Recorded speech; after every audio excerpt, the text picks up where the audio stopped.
Are you looking for more out of your life? Do you need ideas on how to start new businesses and how to move forward in your own personal life? Well, guess what? You have come to the right radio show. At You Can Overcome Anything podcast show, you will learn and hear from many people from all walks of life who are sharing their challenges, their stories, the habits, and the mind shifts they had to overcome to become who they are today. On top, you will get a chance to connect and see how you can overcome anything by networking and learning about your next move through this radio show. I present to you our great speakers at You Can Overcome Anything podcast show with your host, Cesar Espino.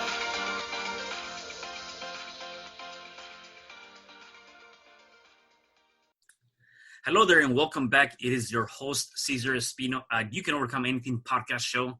And today I have a special guest. Her name is Annie. Hey, Annie, how are you? I'm excellent. How are you? I am doing wonderful. Thank you. And before we get started, let me give you just a little bit of background on Annie, and you guys can kind of get to know her before we get started. So, Annie is committed to transforming achievement from good to great by teaching people to rewrite their excuses into successful accomplishments. She's an international speaker. An expert on living an exceptional life. She will motivate, inspire you, and activate your audience to remove the roadblocks that stand in the way. Your audience will walk in a wow factor that includes practical tools to immediately impact their lives, both professionally and personally. Wow, that's amazing, and I really love that, and definitely want to know more about the things that you do as an international speaker, and how you motivate and help people through your message, right?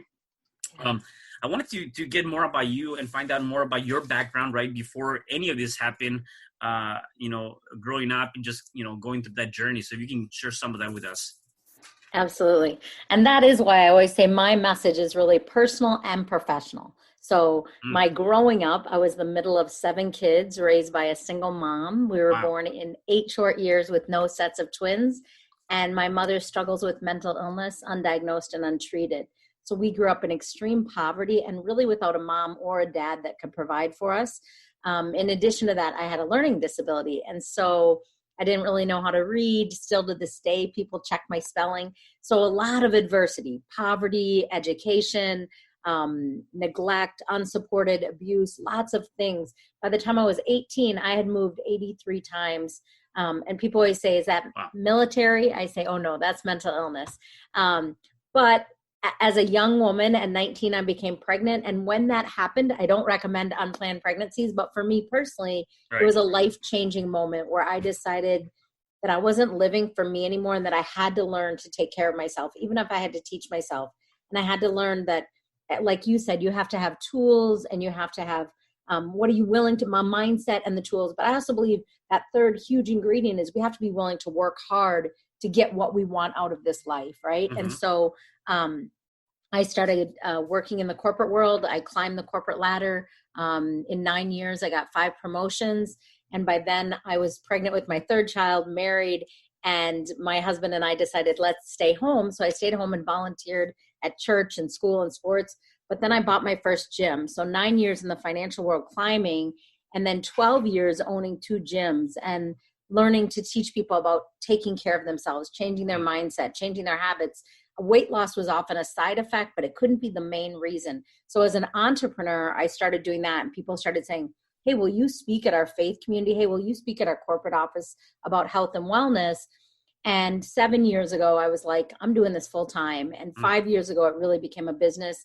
And so the more I spoke, the more I wrote, the more people are like, you kind of have this amazing mindset, and I want a little more Annie in my life. And so I started thinking about, it wasn't just steps or giving people more to do. It was about how I decided to show up every day. And so that book, Be the Exception, ended up winning a national award, which really launched my speaking career as I teach people the 7 ways of being to become exceptional and to live that exceptional life. Got it. So, one thing that you mentioned, and I kind of can kind of relate to that is, having a kid at a young age. Fortunately, because just for me too, it was a blessing. And again, same thing. I don't condemn for anyone to go do that. I had my kid at the age of 16, and so my struggle and my journey really started at that point. Yet it allowed me to really find myself and really focus on something bigger than just myself. And so I wanted to know, from your perspective, prior to you having your first child or getting pregnant with your first child, do you feel like maybe there was no sense of purpose or direction? Because obviously you were moving around, there was a lot of things going on, specifically to you or for you. Was there any sense of maybe not perhaps having a direction or purpose? Because again, at the end of the day, it's like you were taking care of yourself or to an extent, right? That's right. And so purpose was definitely lacking. Also, I don't think that I was really living. I think I got up every day and thought, how can I survive? How can I survive? And when I looked at other people and I thought, their life isn't falling apart every day, what would that feel like? What would that look like? Well, for me, I didn't know what that felt like. For me, it was like, I just have to survive. I'm hanging on to get through to the next day, to survive, really. And I always think about when people are going through crisis, which I feel like I kind of lived in crisis, you don't get a moment to breathe and to really, so finding my purpose. And for me, a lot of times when I teach, I'll talk about finding your purpose. And sometimes I'll show pictures of my kids and I'll say, to you, it might look like right now that my purpose is my kids, but they're not. My kids are not my purpose. Becoming the parent that I wished I would have had became my purpose. Right. And because of that, it wasn't just for the kids I got to raise, but it was for their friends or the community or teenagers at large, or being a mentor to young people. Because I was like, if I lived without having anyone encourage me or support me, there must be other people. And what if I could be that voice of encouragement, of belief, of seeing a young person that feels invisible, unloved, unwanted? And so that became my driving purpose. And though I primarily speak to adults today, I still have such a heart for young people and making sure they know the value of who they are and who they can become. Yeah. No, and I love that. I mean, I think there's a lot of people that perhaps might be listening to this that they might be stuck in their own way, or they might be lost in transition of whatever life they're going through right now. And I love what you said. At the end of the day, you do have to find your purpose. You have to find something that is going to get you to the next level. And if it's unique for every person, yet the important thing is to do find that, right? So that you can actually start looking and working towards that purpose. Like, what is that drive, right? And I love how how I know you speak to people regarding that, which is pretty awesome. So let me ask you, so you got into corporate America and you were there for quite some time. How was that life? Because I know that there's a lot of people that might be working there and maybe they don't want to work there anymore. I just want to kind of get your input. Yeah. I always say, don't quit your day job till you have a good backup plan. And we're seeing it now more than ever. There's a lot of people that have gigs and it's hard. It's hard to own your own business. Yes. It's hard to own multiple businesses, but make sure you have savings, make sure you have a plan. For me, the corporate world was predominantly male in the area that I worked in. So I was one of very few women there. I was 21 when I started and 30. And at the time I worked for Piper Jaffray for those 9 years, but they got bought by US Bank. So today it looks like US Bank invites me to the retirement party every year, and I go because I like to hang out with 80-year-olds too, and so I was a retiree of US Bank because at a little period of time, Piper was owned by US Bank. Now Piper is its own identity, and ironically, without my connection at all, my daughter works for Piper now in the corporate world. Wow. So it's a small world, but I liked it. It was always challenging. And for me, I like change. Part of being an entrepreneur is I love change. I love learning. So I was always applying for what's next. So I started as a receptionist there. Then I moved into the accounting department and worked with calculating commissions for the retail brokers. And then I moved up to syndicate, where private companies would become public companies. I worked in institutional trading, initiating half-penny sales and trade settlement. So kind of in the numbers. And one of the advantages to growing up really poor is every penny counts, right? And so I know money, I know numbers quite well. I was never good at reading, though I've gotten a lot better. I've already read 2 books this year. I'm super happy about that. Nice. I tend to start them and not finish them. But I loved the professionalism. I loved feeling like My job mattered. I was making a difference. Syndicate was fascinating to me. To work with entrepreneurs and watch their private company that they had grown become a publicly traded company was amazing. But for me, my personality, I'm such an inventor and creator myself that I needed to move out and become an entrepreneur. So if someone's listening and working in the corporate world, first of all, have a really good plan. Be honest with yourself. Have a really good budget and a healthy savings before you launch your own business. There's an amazing, incredible amount of work out there, but know that working 40 hours a week is a treat. When people complain about working 40 or 50, when you own your own business, I have to force myself to take a Sunday off, half a Sunday or a whole Sunday, because I always have work to do, whether it's creating content or following up with a client or creating a video, whatever it is. There's always someone looking for more from me. So as an entrepreneur, you don't necessarily get paid. You can work hundreds of hours and get nothing. People ask me all the time, Annie, you're great at sales. I'm like, no, I'm just great at rejection, because I get 100 no's for every yes I get. And so being a business owner, I've had to learn that the amount of work I do doesn't always equal the paycheck. If I continue to work hard and plant seeds, it will turn into money at some point. There's a lot of times I work with no money. And so, just be honest with yourself, because it looks really beautiful out there to be an entrepreneur, and there are beauty about it, but it's a tremendous amount of work, and not everybody succeeds. So if you can afford it, hire a business coach to help you get successful with that. I work with a lot of people that want to become speakers, and they're like, it looks like so much fun and you're traveling. Yes, and that's just what you see. It's all the stuff behind the scenes that makes that happen. So.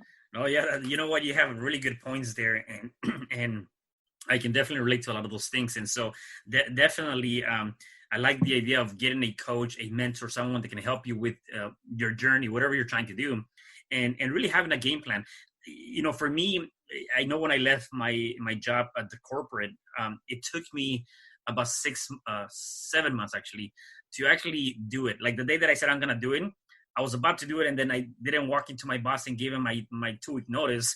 It took me about 6 to 7 months to actually do it, because the fear sinked in, the unknowns, all these different voices came into play, and so for me, my journey was really 6 to 7 months to be able to do it. How was it for you? Like, did you have the game plan? Although I already had a game plan, I was already working on a side business that I had, and I started like 2 years prior to me quitting, 2.5 years. It wasn't an easy thing for me to do. So how was it for you to step out of, your comfort zone and then say, you know what, I'm going to take this leap of faith and just go 100%. Well, and know that I didn't do exactly that. So I just want to be clear with the audience, because my husband and he had a full-time job still. He was a consultant full-time. He had his own company, but he had a nice contract. So when I left Piper, I was leaving to come home and spend time with the kids. And shortly after I came home with the 3 kids, my husband's like, we should own a business together. Should we buy a restaurant or a bar or a liquor store or maid service? And I was like, no, none of them got me excited. Everything he said, I was like, oh, what if we get robbed? Or what if this? I always had these, not that I was negative, but like I had seen other business owners struggle. And then when he said, what about a gym? I was like, oh, I don't even know if I like to work out. And then he said, but you love helping people. So we went and interviewed, and Snap Fitness and Anytime are both headquartered in Minnesota where I live. And so we interviewed them. And then when I met with Snap Fitness, they kind of described it's month to month. Now, as a business owner looking back, Anytime was more contract. We were month to month. Well, the month to month is much better for the consumer, absolutely. But as a owner, people were always leaving and coming. So it was like a leaky bucket.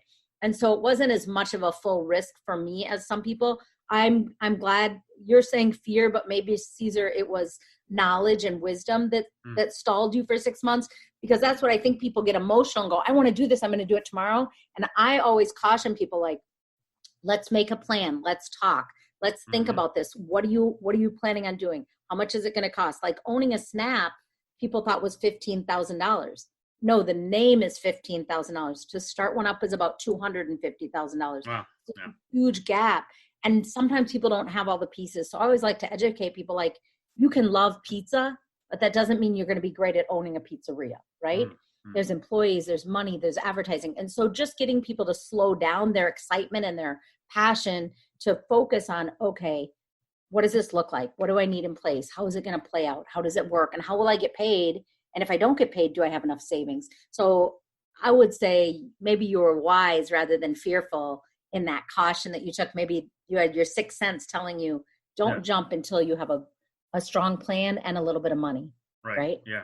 Yeah. And maybe, even if, just more emotionally stable or mindset clear, different aspects, right? I definitely can see that for sure. So how was it for you guys when you guys decided to open up your own gym, stepping into that entrepreneurship roles in your life? It was terrifying and exciting. So we had bought, the way that Snap works is you buy an area. So we had bought an area outside of St. Paul. And then we had 18 months to open that. And about 2 months into looking at different facilities, some were brand new and really nice, but super expensive. Some were really old and run down, but not up to code. So they'd need a lot of investing. 2 months into that, we were looking at going north about 25 minutes from our house. We got a call of a gym for sale 45 minutes south of our house in a town I had never heard of. And I've lived here a long time. And they're like, this town, New Prague, this guy wants to sell his gym. And we're like, well, why does he want to sell it? He only opened it in December and it was June. Only 6 months later, and we're like, why does he want to sell it? And he said, well, just come look at it. It's small. And he's a traveling salesman and whatever.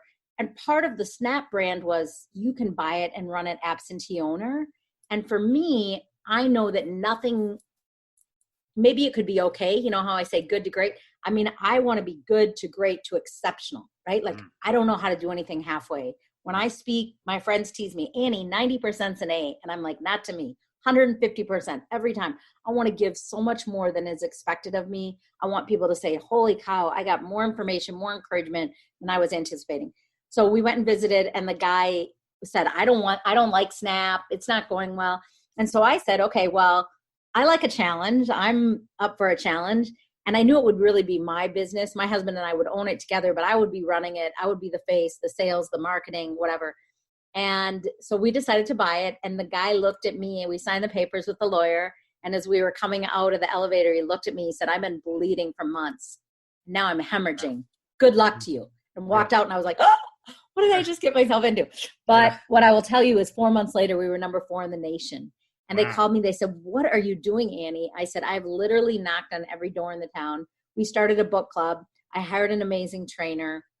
We had the coffee shop down a few feet from us, do different groups with us. We had, I created a ladies' night in that town, got a bunch of business owners together. We did events, we did giveaways, we made it fun. We gave away 1 week passes. I'd be there all day encouraging my clients.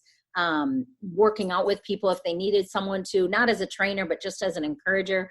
And I just did whatever it took because for me, I didn't ever want to be part of something that wasn't successful. And a year later, we built our second one back in that St. Paul area. And then 4 years later, we sold the first one. But we just were able to really grow them and be able to sell them for good money and be able to impact tons of lives and build community and get involved with the parades and the rotaries and the chambers.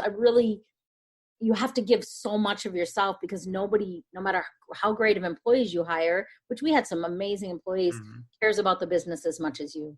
Right. You know, when you're selling a gym membership for $30 a month and your overhead's $12,000 a month, you got to make sure you are giving more than keep retaining those clients, getting new clients, offering excellent personal training programs, supplements, whatever people needed, massage, chiropractic. We would try to partner with other people in healthcare to really serve our clients. So I really love what, a few things that you mentioned. I just want to kind of go back to that because I think it's important for people to listen to this and regardless of what you're doing, whether it's in your personal or life or professional life or working for somebody else, it doesn't matter. One thing you mentioned is that I keep hearing back and back is the perseverance. You were very consistent. You were, like you said, you did whatever it took to make it happen. And sometimes people tend to give up so fast, so easy, without doing the work that it needs to be done to get to where you want to get to, right? And you guys didn't do that. You continued to do that. And then you got very creative, right? And a lot of times comes down to that, even in difficult times, is you're focused on one thing. You got to change that frame and look at it from a different perspective and do something different. And you did, you went out and got all these things that probably were not even related to the gym, yet you still were able to bring and attract people to what was the purpose at that point, which was the gym, and even create joint ventures and things like that. And I really love that because, again, a lot of times we as people tend to give up so fast. And you mentioned this earlier today where, you're okay getting 100 no's because that one yes is right behind it, right? So I really, really, really love that. Were there any things that you had to do in terms of just mind shift changes or habits that help you through this journey? I mean, again, going from moving all over the place to being in corporate to now having your own gyms, like what kind of changes you did to your mind, or your beliefs or maybe habits? Were there any of that stuff that you worked on? A lot of stuff, and continue to forever and ever. One thing I was thinking about going from being a corporate person to an entrepreneur is that I remember thinking, oh my gosh, I had to work 40 hours this week and I barely got a lunch, and thinking, I can't wait till I own my own business and I'll call the hours and I'll call the shots and I'll be the boss and I'll be the best boss. And it's like, okay, if you don't boss yourself around, you're not making any money. You can only work 20 hours a week. But then, like that man that we bought it from that said he was hemorrhaging, well, he wasn't doing his business. His machines were broken. He didn't have a cleaning service. So what I learned, one big thing was that 40 hours a week was a vacation compared to what I would end up working in order to drive these businesses successfully. I also had to learn that if I didn't take care of myself, I couldn't serve my clients or my business the way it needed and deserved to be served. And so it really was a time in my life of reframing. And especially as a mom with young kids, it's so easy to put your kids first or to neglect yourself. And when I decided, you know what, it's not selfish to make time to go for a walk, to exercise, to drink a glass of water, to pray, whatever that quiet time is for me. In fact, it's self-full, because when I'm filled up, I can serve my family, I can serve my kids. I also had to be more organized. I had to have more structure and schedule so that I could be able to manage a household and a business and creating a new business or buying a new business or building. When you're doing those multiple things, you have to be organized. And it is not necessarily my nature to be organized, but when I made myself like, okay, what are you going to work on? And even now, because I have multiple businesses, I try to pick a day of the week and like, this day's a video day, this day's a writing day, this day's focus on speaking, this day's focus on, I still work with supplements. So share that or share a blog or a video. I try to be pretty consistent with the schedule on social media and with my time when I'm not in appointments or out traveling and speaking. Okay, what should I be working on today at home? Or when do I decide to bring my next book out? I have 2 more books in my mind.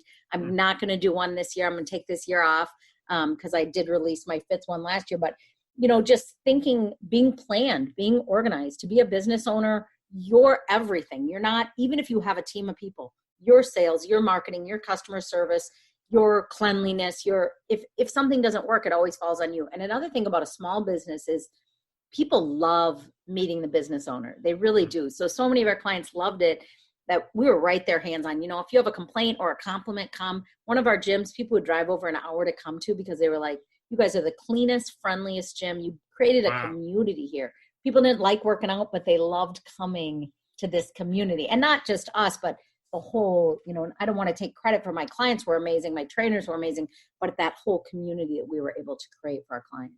Yeah, and that comes down to a value added service. You're creating some sort of value, and anything that you do, right? It comes down to that. What kind of value are you bringing?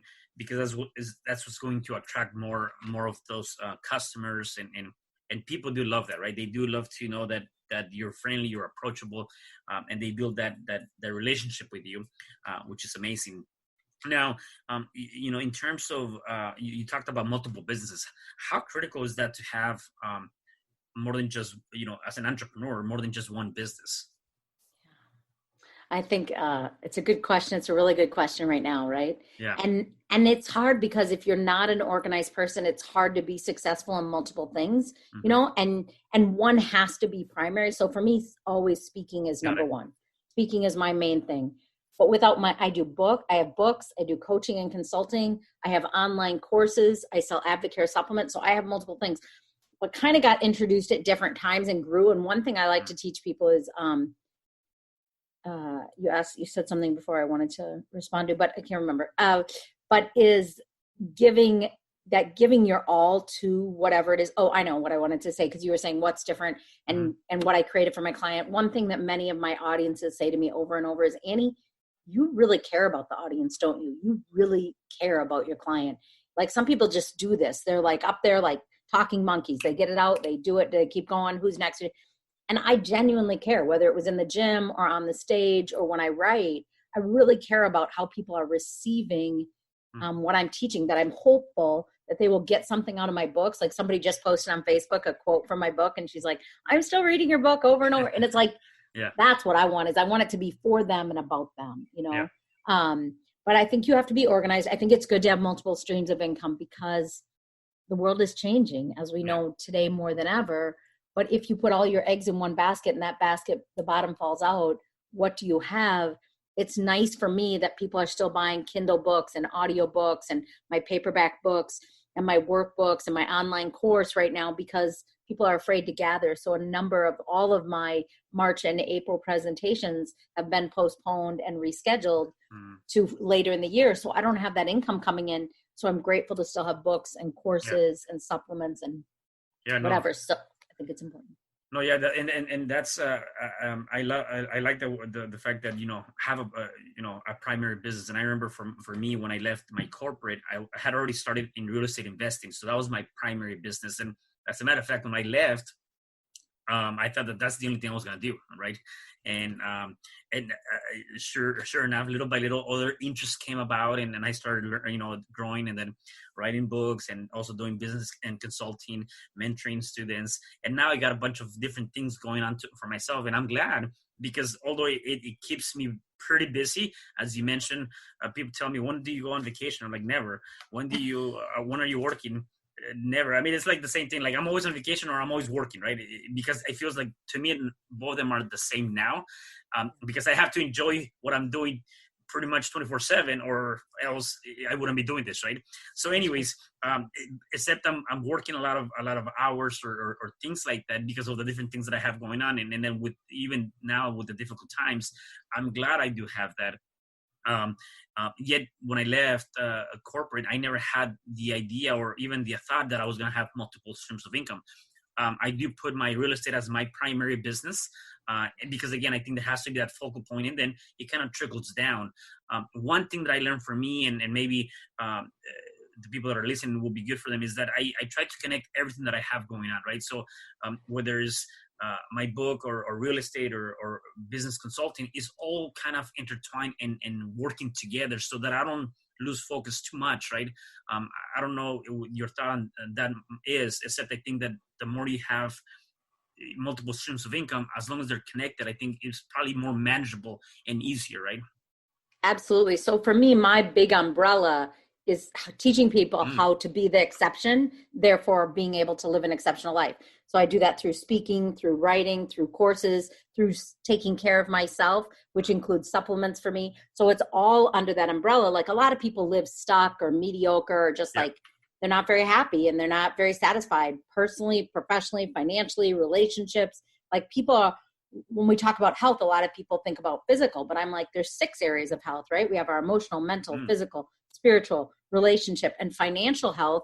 And if you're unhealthy in any of those areas, it can make you physically sick. And so, it's all under that umbrella of helping people be healthy, be exceptional, not just get stuck in the mundane and living a miserable life until they die. That's not what we're created for. And so, yes, I think they have to have some congruency of how they fit together and how they move people forward. So if you're doing business consulting and real estate, then it's probably connected, right? And you're writing books, and so it's connected. So then people can kind of go, this is my vision. Here's some different tools. And what I teach people, Cesar, is, as a speaker, a lot of people are like, okay, I want a book and I want a course. And I go, just so you know, I never created anything until I already sold it. So I started as a speaker, but then people are like, you got to write a book. It's like, I don't want to write a book. You got to write a book. Well, now I have 5 books, but every single one of my books, I had buyers before I wrote it. You got to create an online course. I want to share you with other people. Okay, I had buyers before I created it. When I started creating videos, people were paying, requesting, can I have a video? Can you do a weekly for me? So I'm always creating as requested, rather than just creating and praying and hoping someone buys it. I'm like, okay, who needs this? And then when people ask me, I had one book sold 100 copies before I wrote it. And it's a gratitude journal, but they had heard a video of me speak about the way that I teach about gratitude, which is a little different than some people. And so they had already bought 100 books, or 150. I think it was their 100-year anniversary. And I did a Bible study, which I didn't really want to do. And they were like, we already sold a bunch. I sold like 8,500 of those on my first order. So I try to don't create so much that you just have it sitting and nobody's buying. Try to create as your clients, whether it's your coaching clients or your, whatever you're working with, as they request it, try to create more and more stuff for them. This is just so, there you go. Yeah. My sunlight is just shining in, which I love the sun, but I'm like, okay. Yeah, right. So let's talk about your books. So you have 5 books. Some of the, from my notes here, the latest books you have is The Exception and then Pineapple Principle, right? Yeah. Now I know the reason why you wrote the books. People were asking that. Yeah, tell me more about those books and maybe your latest project too. Yeah. I'll show you the book so you can have a visual Nice. and kind of tell you how I wrote them or why.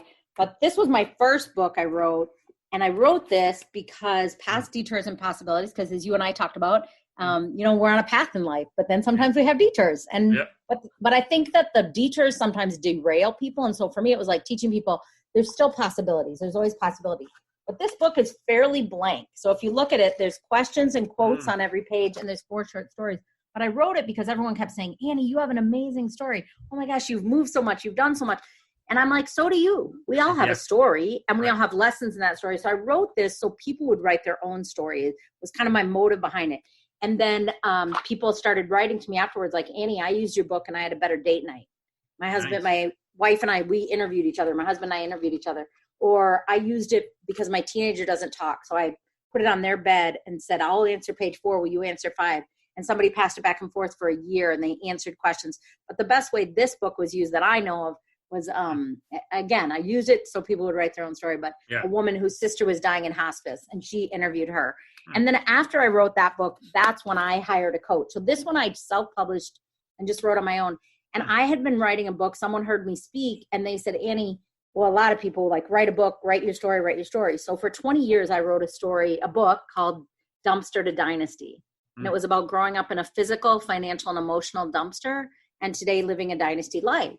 But I was speaking at an event and this woman came up and she's like, you got to write a book. I said, oh, I am. I'm writing this Dumpster to Dynasty and it's about overcoming and it's about adversity and resilience and, becoming. And she said, don't write it. And I was like, why not? And she said, don't write a memoir, Annie. You are a teacher and you came out of so much darkness to become this light in the world. So teach us, how did you become the exception out of your 6 brothers and sisters? What did you do differently? How did you become? And so Wise Inc. is the name of the company I worked with. And what she would do is every Monday she would email me like what she wanted me to work on, like develop this story, get rid of this story. And I would send her, I started with 85,000 words. They got rid of most. We started over. And then once a month we'd meet face to face. So I hired her in September to start working with me.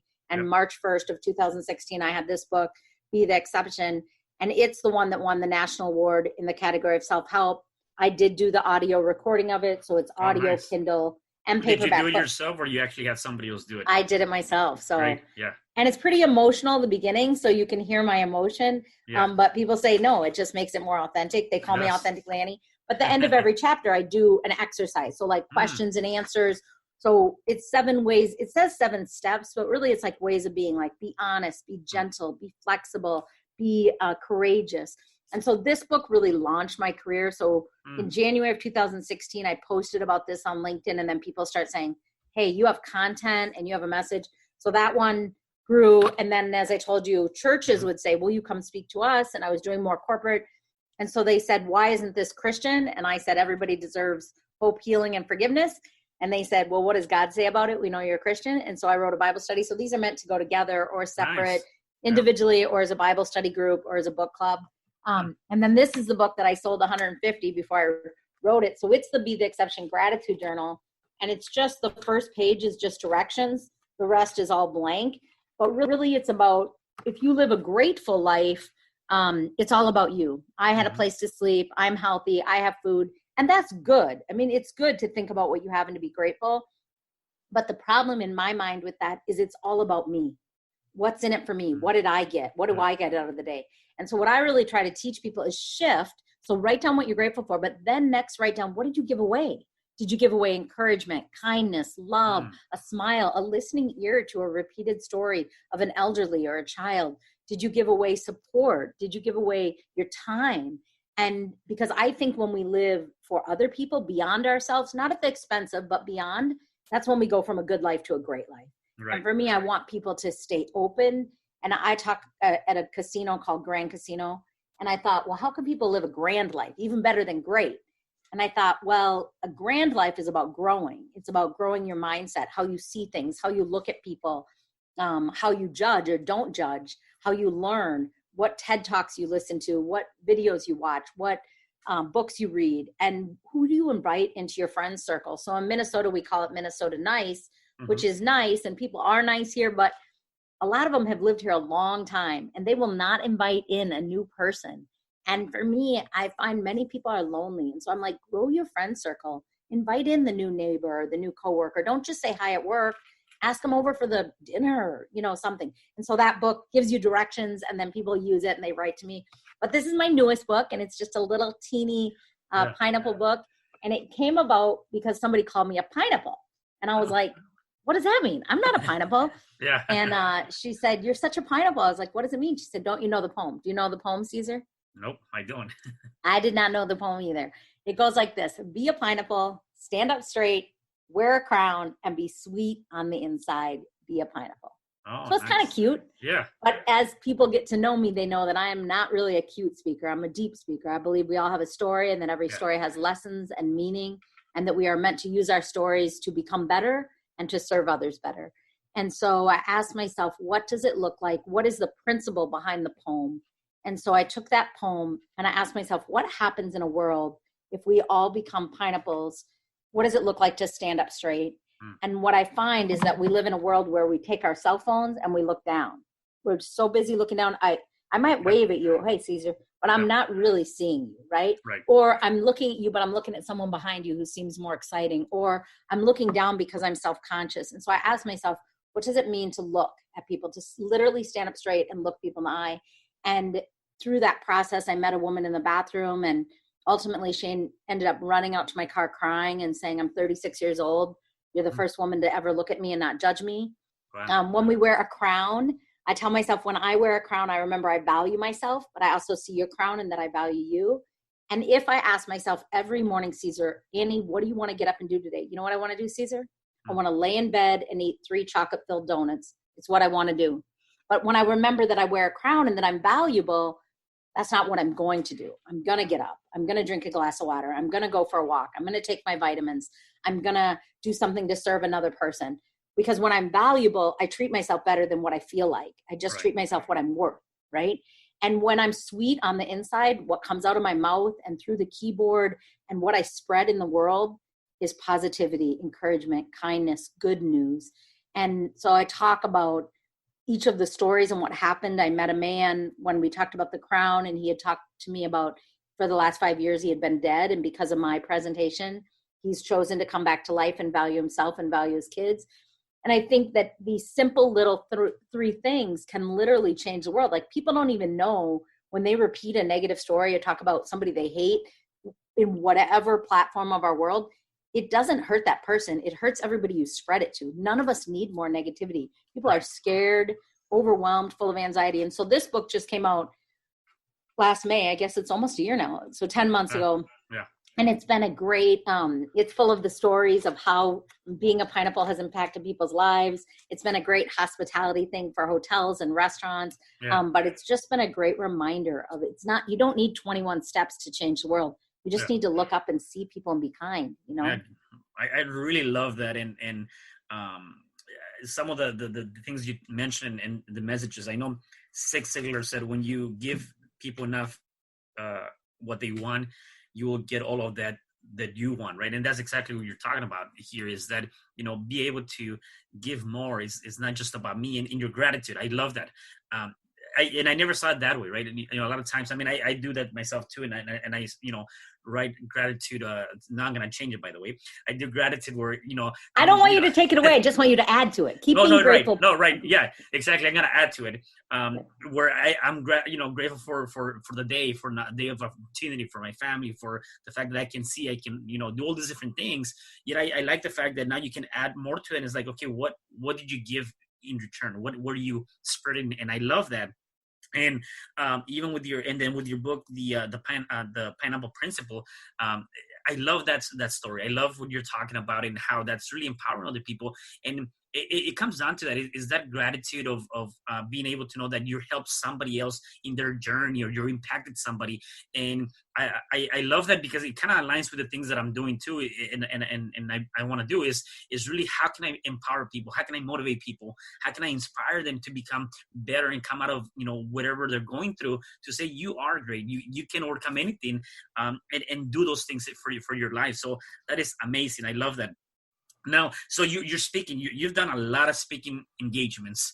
Yes. So tell me a little bit about that, because I know a lot of people want to get into that, and that is also two things. Number one, that is the people fear most public speaking than anything else in the world. Number two, it is also one of the best things you can do as you know, in terms of a career, right? Spreading that love and that communication. So tell me about your story and how that plays with you. Yeah. And because so many people come to me that want to be speakers, I always say, first of all, if you're learning to speak or learning to be confident in the front of the room, go to Toastmasters. It's extremely affordable, and it's a great place to gain confidence and clarity and speak. I personally have never been part of Toastmasters, but I've sent a lot of people there. If you are comfortable and confident in your speaking, then go to the National Speakers Association, and there's chapters everywhere, because that will teach you the business of speaking. So the National Speakers Association, look for the local chapter. But the big things I like to teach people is, most people want to speak because they think they have a great story, which we all have great stories. But speaking is about two main things to be successful in it. Number one, it's not about you. I do not care how tragic your story is, how wonderful your story is, how amazing you are. It's not about you. And until we learn to speak about the lessons we learned through our struggles, through our success, through our tragedy, no, people will listen to your story for free if you have a great story. But in order to get paid, and paid well for your story, you must take your story and figure out the lessons you learned, and then make it I can't think of the word, applicable to anybody in any audience, right? So when people hear me speak, they're like, oh, I went through a divorce too. I've never been divorced, but they think that that's how by how I share. Or, oh, my mom died. Well, my mom's still alive. So my story is so universal that people think I'm telling their story, and they're talking about a business success or failure, or getting that promotion, or climbing the corporate ladder, or a child with behavioral, whatever it is. I teach it in a way that you think I'm telling your story as I share mine, because I'm teaching the lessons. So it's not about you as a speaker. I want to tell people. And number two, be flexible, be flexible, be flexible. So whatever you get hired for, I get hired sometimes for 20 minutes. I get there, they want an hour. I get hired for an hour, they now need 3. I get hired for 90 minutes, they now only have 40. I have to be like, somebody told me, you are a meeting planner's dream. You're the best speaker I've ever had to work with. Because a lot of people make it about us. But when I go, how can I best serve you? What do you need from me today? I know our contract says this, but things change. And I have to be able to be flexible and make it about them. So for 2 years, I taught an academy to help people become professional speakers. And they'd be like, I have a great story. And I'd say, I don't care. And they were like, whoa, you're kind of mean. I'm like, I'm not meaning it mean. I'm telling you, you can go speak for free and tell your story. But if you want to make more money, teach us the lessons that I can apply to my own story, my own personal, professional life journey. And so I started by speaking in the faith community. I used to speak to junior high kids, then high school kids, then women's ministry, then couples ministry. Then as a gym owner, I spoke to small businesses that wanted me to do health and wellness. And I would do anywhere from 5 minutes to an hour, hour and a half for them. And then I spoke for United Way for 2 years, only 5 weeks at a time for 2 years. But in those 5 weeks, I probably spoke to 250 companies, anywhere from 4 minutes to an hour presentation about why it matters to help other people and about where their money goes, because I could be a symbol of a success story of a person who didn't have much success as a young person and how I became. And so that's how I spoke. And I really got into tons of corporations doing that. When I started doing that, people would call me and be like, can I coach with you? Like, I'm an executive at 3M, but you're amazing. And I'm like, okay, I've got my GED. I'm a high school dropout. I never finished college. You want to coach with me? And they're like, you're so wise. You have this like positivity and wisdom that I want in my life and I'm missing it. And so I got certified as a coach. That happened because of people wanting to work with me before I had the clients. And so that's how I kind of got my chops, is what I would say, is by speaking a ton for very little, if any, money. But then I became part of National Speakers Association. I started volunteering. I got on the board. I'm the past president until July. I finished my term last year. Then I facilitated the academy 2 years. So I'm all about giving, and because I'm always learning. Because if 10 or 25 new speakers come in and they're enthusiastic, I can see their mistakes and what will help them and what won't. And I can shorten their curve so they don't have to think, pick me, I want $10,000. It doesn't work like that. Right. Yeah. I mean, for me, I speak as often as I can, all over the place, you know. Yeah. So I had 40 on the books before March 10th of this year. And I don't know how the year will play out. I'm optimistic, but I know that my presentations are not a priority for all my clients right now. So. Yeah. And are you with everything going on, have you done any, or are you doing any kind of virtual presentations, or I know there's a lot of people doing that now. Yeah, I just got off the phone this morning with a woman that we were going to partner and do a webinar together. I'm probably getting 25 invites to a webinar a day. I'm inundated. So what I chose to do instead of that is I have about, I don't know, close to 500 clients since 2015. So what I did is I reached out to every single one of them. I sent them an email and I offered them 5 things, all free gifts from me. I offered that I would do an inspirational or a silly video that they could share with them, for them as the leader of an organization, they can share with the team. I offered a blog about encouragement. I offered the top 10 of social isolating. I offered that I would send them free books, of copies of my books, to encourage themselves and their staff. And I did offer, my final thing was that I would do a high school or college commencement if they or a family member or friend is graduating and doesn't get to have their commencement, because I've had the opportunity to do commencements in the past. And I got a ton of response and people so grateful. I said, these are all free gifts from me to you, to thank you for being there when I needed you, and I want to be there for you. And yesterday I did my first video, and I did it in a pineapple onesie, because I thought, out of all these things I'm offering, so the people that said, yes, I said, pick which number you want, pick it if you want all of them, you know, what you want. I sent it out because I was thinking, more than anything, we need silliness right now. So I'm going to start with that. So I put on this pineapple onesie with a crown, and I sent that out to my clients. I don't want to create, personally, I don't want to create anything for sale right now, or even a webinar of too much content. Like, a lot of my clients are social services, healthcare providers, senior housing, nursing associations. They are overwhelmed. And what they need right now is just a little bit of love and silliness. And so I just want to gift that. And that's something that I realized that throughout at least my life, the more love, the more silliness, you know, the more you smile, the more you put out any of that, it doesn't matter the situation, things tend to turn out better, you know. And again, sometimes you don't know what people are going through, and they might just need to see that or hear something that's great, you know. And so it's always good to do that. I think it's definitely something that we want to be able to embody in our lives and our day-to-day lives, and just spread more of that. I think is very, very good. If we can do all of that, I think we'll definitely be in a better place, you know. That's right. So I love that. Sorry about that. So, Annie, I have one last question for you. Okay. And that is, if you can tell our listeners and viewers one advice that they can utilize now to overcome anything in their lives, what would that be? What first popped in my head is, this isn't the end of the story. But one of the things that I try to live by every day is fact check. And what I mean by that is, there's a lot of messages in the world coming at us, right? Some are coming internally. Oh my gosh, this isn't going to work out. Oh my gosh, I'm going to fall apart. So fact check it. Is that a true story? What's the worst thing that could happen? What's the worst thing that could happen? what's one productive thing can I do today? So I always try to like think about what is the actual truth in this thought or in this story that I'm listening to or that I'm repeating. What's the actual truth? Okay, the truth is it's unpredictable right now. The truth is I don't know what tomorrow brings, but the truth is that I am here today. The truth is I am healthy today. The truth is that I can send some encouragement or silliness or joy out into the world, and that's a privilege. The truth is that I am a blessed woman and I live a more exceptional life than I ever dreamed. So when people are listening and thinking about this, Cesar, my encouragement to them is check what you're thinking about, check what you're hearing about. Is it the truth? Does it instill fear or hope? Also is another big thing I process through. It's like a strainer. Is this producing more hope in my life or more fear? And if it's more fear, I just remove it. I'm very cautious about what I watch, what I listen to. Right. And mostly because I have to keep myself healthy, body, mind, and spirit, so I can do the good work I've been called to do to encourage people, to help people.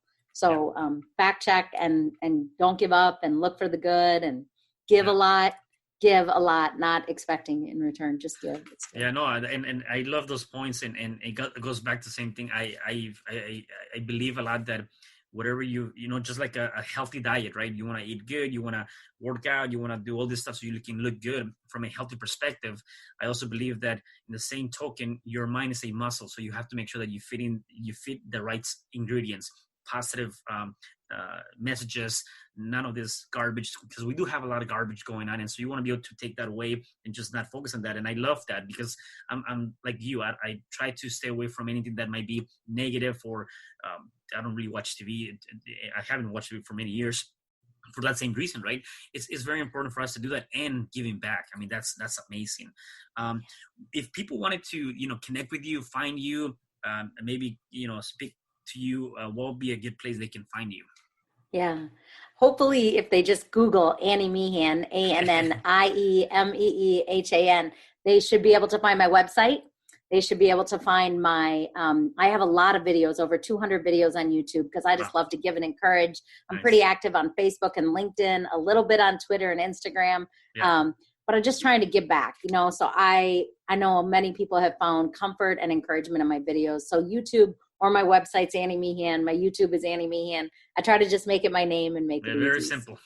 Yeah, Just Google Annie Meehan or find her anywhere with that, and you definitely will find her. So that's awesome. Well, Annie, I really had a great time speaking to you. I'm very thankful to having you in the show and sharing your wisdom with our listeners and viewers. Any last words before I let you go? Be the exception. Don't do what everyone else does, because when you are the exception, you truly can live an exceptional life. I love it. Annie, thank you so much for being here. Thank you. And for the rest of you guys, please make sure that you share, like, comment on this podcast. Please make sure you put a comment, and you can find us on Spreaker.com, Apple Podcasts, all your platforms. You can also find us on YouTube. Until next time, see you guys and have a wonderful day. Bye. Thank you. Do you feel stuck? Do you feel like life is against you? Do you feel like you can't get ahead? Well, we have a podcast for you. You can overcome anything with Cesar Espino, real estate investor and real estate coach, NLP practitioner, and author of the book of the same name. Cesar will show you a way to overcome anything in your life through talking with people from all walks of life that have done just that. You can overcome anything podcast available on Spreaker.com.